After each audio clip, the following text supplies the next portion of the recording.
What's good, everybody? Welcome back. Today we're going to be matchmaking all the fighters that we care about from UFC 325. This was Volkanovski versus Diego Lopez 2. Banger fight. The main event. We had a good couple fights leading up to it. I'm not going to lie. You know, Spain time, watching these UFC fights is getting kind of tough over here. It was like 2 a.m. and I started having crazy diarrhea, bro. I'm not going to lie.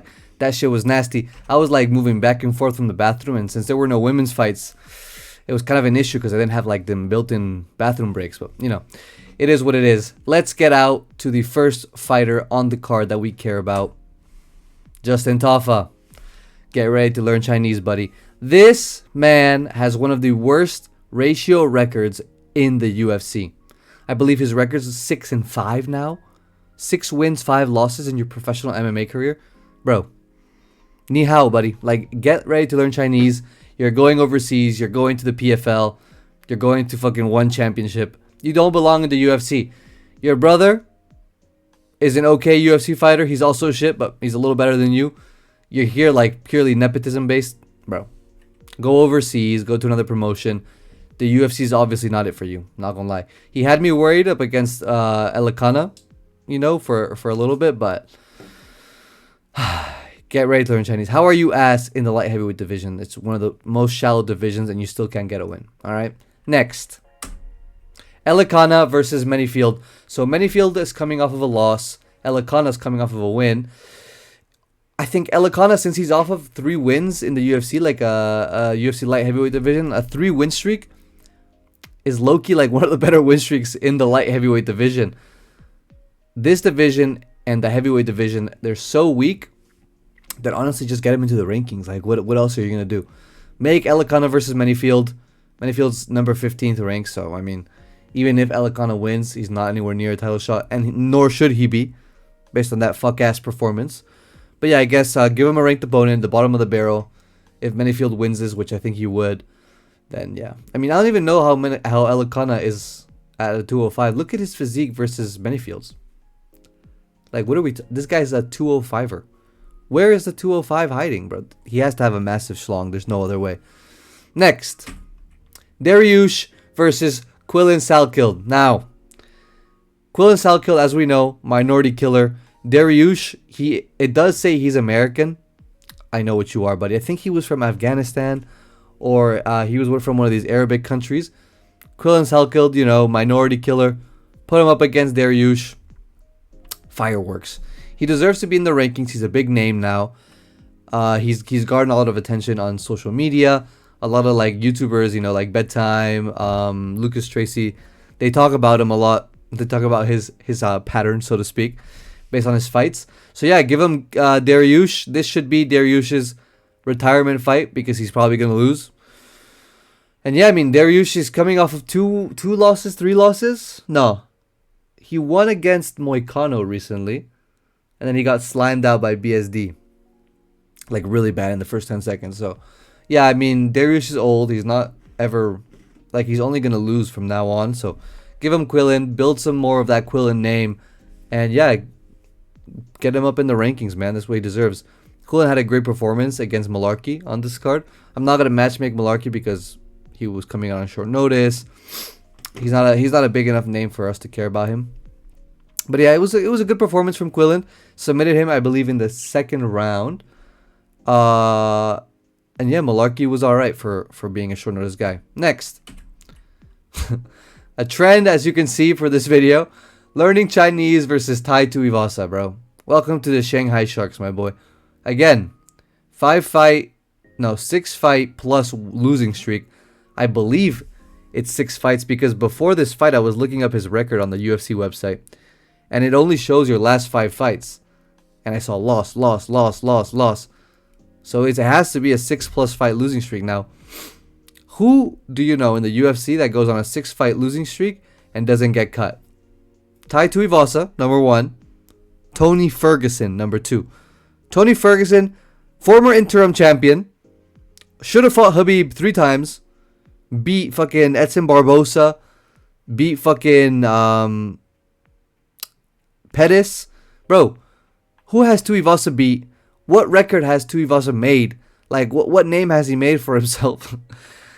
to not deserve to deserve to still be in the UFC. Like, how are you in any category the same as Tony Ferguson? By any measure. Get this guy the fuck out of the UFC. I don't care that he's funny. He's fucking fat. He's out of shape. He loses every fight by being out of shape. The only time he wins is by fluking after getting his ass beat the whole fight. You don't deserve to be in the fucking UFC. You're making the heavyweight division look bad. You're making the UFC look bad. Get ready to learn Chinese, buddy. Next. Again, Teixeira, Brody.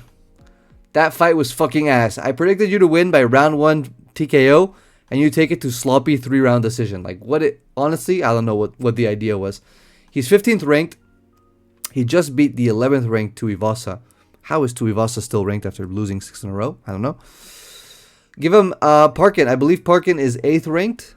8th or 7th ranked, so it would be a couple spots up in the division. Teixeira, he would have been on a pretty big winning streak had he not lost to Lewis by early stoppage. But I think Teixeira versus Parkin's the move. 2 fucking bags of milk. Bro, look at this guy. This is a bag of chocolate milk versus a bag of regular milk. Look at this guy.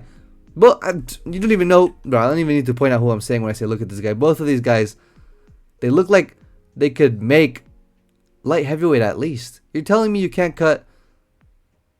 Bro. So it's 265 for heavyweight, 205 for light heavyweight. Honestly, 30 kilos is a lot, like 60 pounds. But you guys, like, I've seen transformations way better than that. You're professional athletes. You look like bags of milk. Like, lock in. Lock in. Genuinely lock in. Teixeira was one of the worst performances I've seen. One of the worst winning performances I've seen in general. Not even at light heavyweight. At heavyweight, I mean. Mick Parkin, I don't even remember your last fight, Brody. I know you lost your last fight, which just makes everything even worse. How are you 11th ranked and you've had 2 fights in the UFC or however many fights? Like, no. I'm getting mad just talking about these fat fucks, bro. Please move on. Let's move on. Fiziev loses to Rufi by KO. First guy to KO Fiziev in the UFC. Crazy outcome.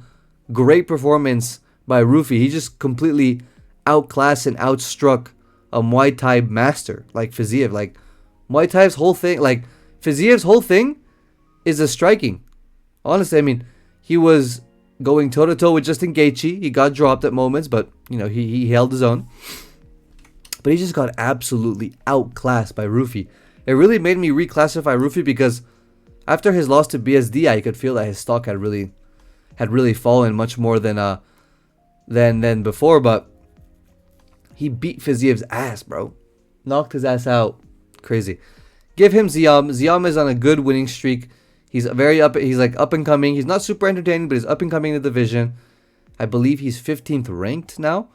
So give him Fiziev. Get him a jump up in the rankings. And Fiziev can show off some of that takedown defense. See how he's doing. Because he trains with Piotr Jan. So let's see how that holds up there in the rankings. Next up. Dan Hooker versus Rufi. So as I said, Rufi knocked out Fiziev, the first fighter to do so in the division. He's better than I expected, man. He did way better than I expected. Hooker just lost to BSD, who's the guy that submitted Rufi. So yeah, these guys, their last loss was both to BSD. Let's see who's worse. Let's see whose ass got beat by BSD worse. I'd give this fight like this is honestly, if this gets made, this would be one of the candidates for fight of the year. Just on paper and like I put money on this for being one of the candidates for fight of the year because Dan Hooker's not gonna get chinned. And Rufi, I haven't seen him get chinned either. I mean, we saw him get pressed, we saw him get submitted, we saw him get like dominated on the ground. But Dan Hooker's not gonna take it to the ground if you don't take it to the ground. So yeah, this would be a great fight.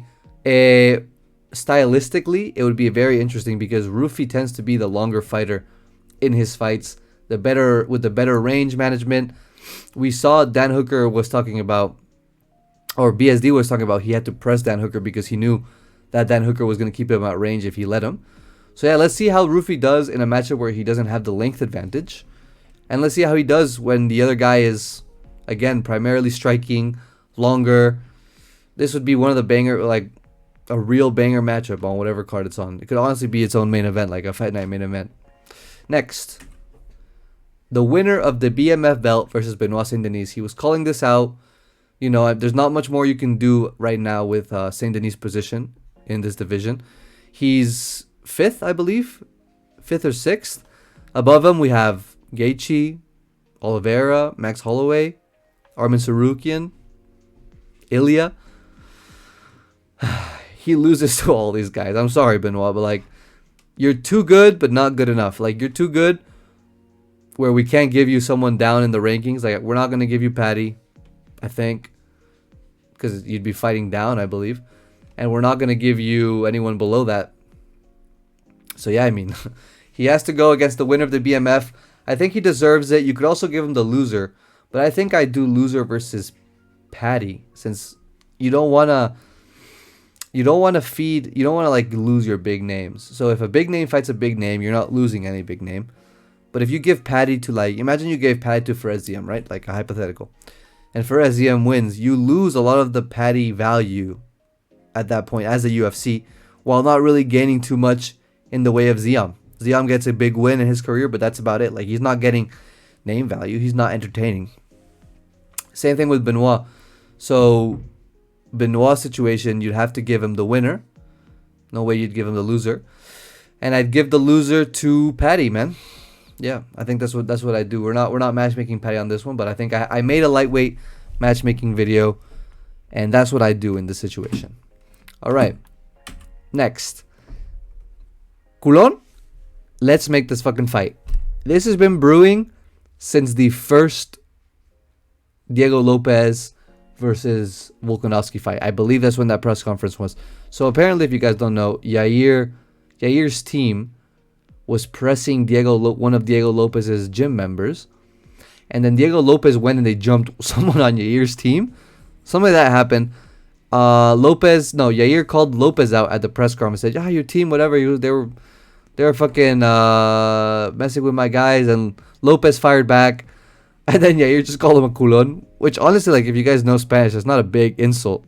But, you know, Diego Lopez, he's Brazilian. He's not, like, nationality-wise, he's not Mexican where he trains.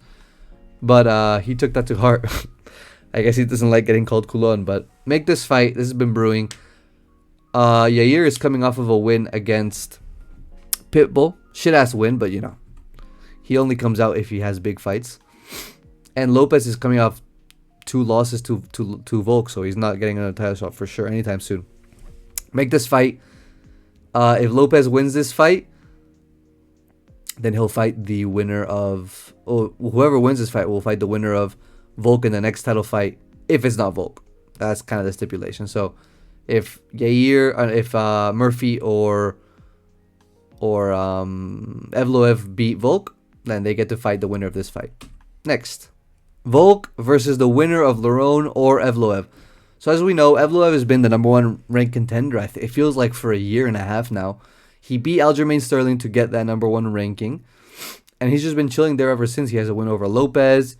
He has a win over a bunch of guys in the division. He's undefeated. Lerone Murphy's also undefeated.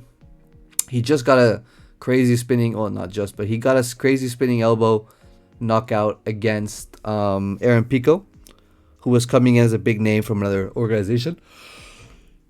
But honestly, this fight, I love this matchup for Volk no matter who he gets. He gets to add to his legacy by taking someone's O away. I think he wins both of these fights comfortably.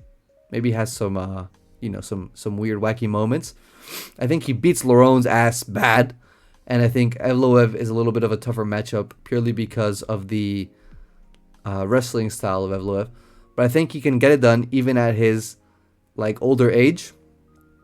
And yeah, I love this fight for Volk. We don't love it for the other 2 guys, but again, we don't care about him. This is the rightful fight in the division. These are the number 1 and number 2 ranked contenders, or at least they should be on the rankings. They're probably going to have a fight to determine who's next.